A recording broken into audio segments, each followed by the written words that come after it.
राम दोस्तों, मैं आपका Ravi sir study of Jogi channel में स्वागत करता हूं।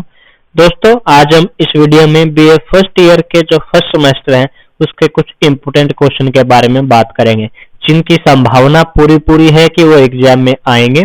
इन क्वेश्चन को करने से आप बड़े अच्छे अंक ला सकते हैं एग्जाम में। हाँ, अगर आपको और अच्छे अंक यानी कि 80 अबो या 90% लेकर आने हैं हिस्ट्री में ही, 90 से अबो ही, तो इसके लिए तो आप सारा सिलेबस ही करें, वरना 60-70 नंबर आप आसानी से इन क्वेश्चन को करके ला सकते हैं। इसके लिए आपको ये क्वेश्चन देखने, क्वेश्चन की शुरुआत है। सबसे पहला जो क्वेश्चन है वो क्वेश्चन है, भारत की पहचान से जुड़े विभिन्न नामों का परीक्षण कीजिए। ये इसको अलग तरीके से पूछा जा सकता, अथवा हमारे देश का नाम भारत कैसे पड़ा, विभिन्न संदर्भों का उल्लेख करें। और हाँ, इन क्वेश्चनों पर मैंने वीडियो बना रखी है, अगर नहीं देखी डिस्क्रिप्शन में लिंक मिल जाएगा इन सभी क्वेश्चनों का। सभी तो नहीं, बहुत कुछ, क्योंकि नए चैप्टर के अभी तक मैंने बनाई नहीं है कुछ की, लेकिन बहुत सारे क्वेश्चनों की वीडियो आपको मिल जाएगी। तो ये पहला क्वेश्चन। दूसरा क्वेश्चन है, भारत की सांस्कृतिक पहचान पर एक संक्षिप्त निबंध लिखिए। और तीसरा क्वेश्चन है, भारत की राजनीतिक रूपरेखा के बारे में आप क्या जानते हैं। क्वेश्चन नंबर चौथा, काल गणना की भारतीय विधियों पर एक निबंध लिखे। क्वेश्चन नंबर पांचवा, प्राचीन भारत में शिक्षा प्रणाली की विशेषताओं पर प्रकाश डाले। ये तो मैंने हाल ही में डाली है, इस पर तो बनाकर वीडियो क्वेश्चन की। फिर धर्म से आप क्या समझते हैं, प्राचीन भारत के धर्मों पर प्रकाश डाले। अब इस क्वेश्चन को ध्यान रखना भाई, और धर्म से पूछे तो सभी, लेकिन वो अलग अलग धर्म भी पूछ सकता है। जैन धर्म बताए, बौद्ध धर्म या जैन व बौद्ध धर्म दो करके भी। अगर सभी धर्मों के बारे में पूछे तो थोड़ा थोड़ा सभी धर्मों का, जैसे कि सनातन धर्म के बारे में पूछे, वैदिक धर्म के बारे में, तो लेकिन अलग अलग पूछे तो और ज्यादा डिटेल से वो लिखना है जो बुक में आपके है। अगर बाय चांस ने ये क्वेश्चन पूछा तो थोड़ा उसको कम कर देंगे, ये मानकर चलना है आपने। इस तरह क्वेश्चन, यानी कि जैसा क्वेश्चन पूछा वैसे आपको जवाब देना है, इस बात का ध्यान रखना। क्वेश्चन नंबर नेक्स्ट है, सातवां है, प्राचीन भारत के विभिन्न दर्शनों पर एक निबंध लिखे। क्वेश्चन नंबर आठवां है, वसुदेव कुटुंबकम पर निबंध लिखे।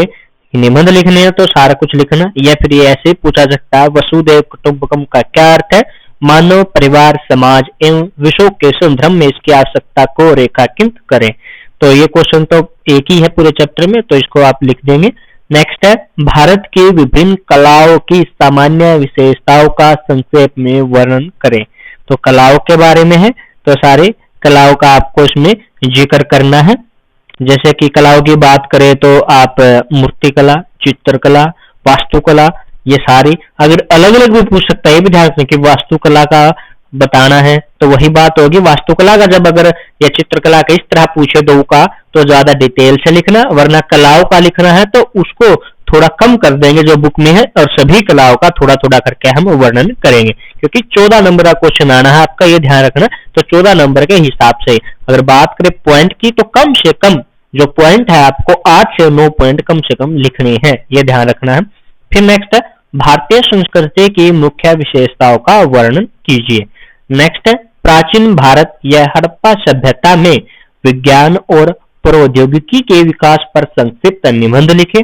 फिर अगला क्वेश्चन है इसी चैप्टर से, प्राचीन भारत में अंक गणित, ज्यामिति और बीज गणित के विकास की चर्चा करें। नेक्स्ट क्वेश्चन है, प्राचीन भारत में खगोल विद्या और चिकित्सा विज्ञान के उदय और विकास पर प्रकाश डालिए। फिर प्राचीन भारत के महान वैज्ञानिकों का वर्णन कीजिए। एक ही चैप्टर से, इंपोर्टेंट चैप्टर है, ये जरूर कर लेना। ये चारों में से एक कोई भी क्वेश्चन आ सकता है, ध्यान रखना। भारत के महान, जो प्राचीन भारत के महान वैज्ञानिक, उनका भी ध्यान रखना। क्वेश्चन है नेक्स्ट, आयुर्वेद से आप क्या समझते हैं, इसके विभिन्न पहलुओं का वर्णन कीजिए।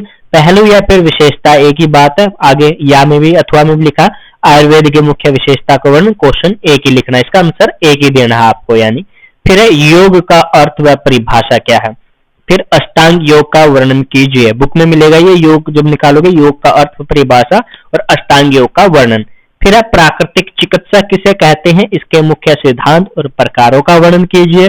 और लास्ट क्वेश्चन है भाई, प्राचीन काल में भारत के पर्यावरण संरक्षण संबंधी दृष्टिकोण में प्रकृति को अत्यधिक महत्व दिया गया है, इस कथन को स्पष्ट करें। या फिर ये क्वेश्चन अलग तरीके से पूछे तो, प्राचीन भारतीय संस्कृति में वन, जल और नदियों के महत्व पर प्रकाश डालें। या फिर एक और तरीका क्वेश्चन का, पर्यावरण संरक्षण से संबंधित भारतीय दृष्टिकोण पर एक संक्षिप्त निबंध लिखिए। 3 प्रकार से क्वेश्चन पूछा जा सकता है, जिसका आंसर एक ही है, वो आपने लिख देना। तो ये 18 क्वेश्चन है, इंपोर्टेंट क्वेश्चन कोशिश की है, क्योंकि पहली बार एग्जाम होगा एनईपी के तहत, तो इसलिए ये कोशिश ही की है, पक्का नहीं बता सकते, इसलिए इतने ज्यादा लग रहे होंगे आपको, इस वजह से ही ये ज्यादा है, तो वरना हम और कम कर देते।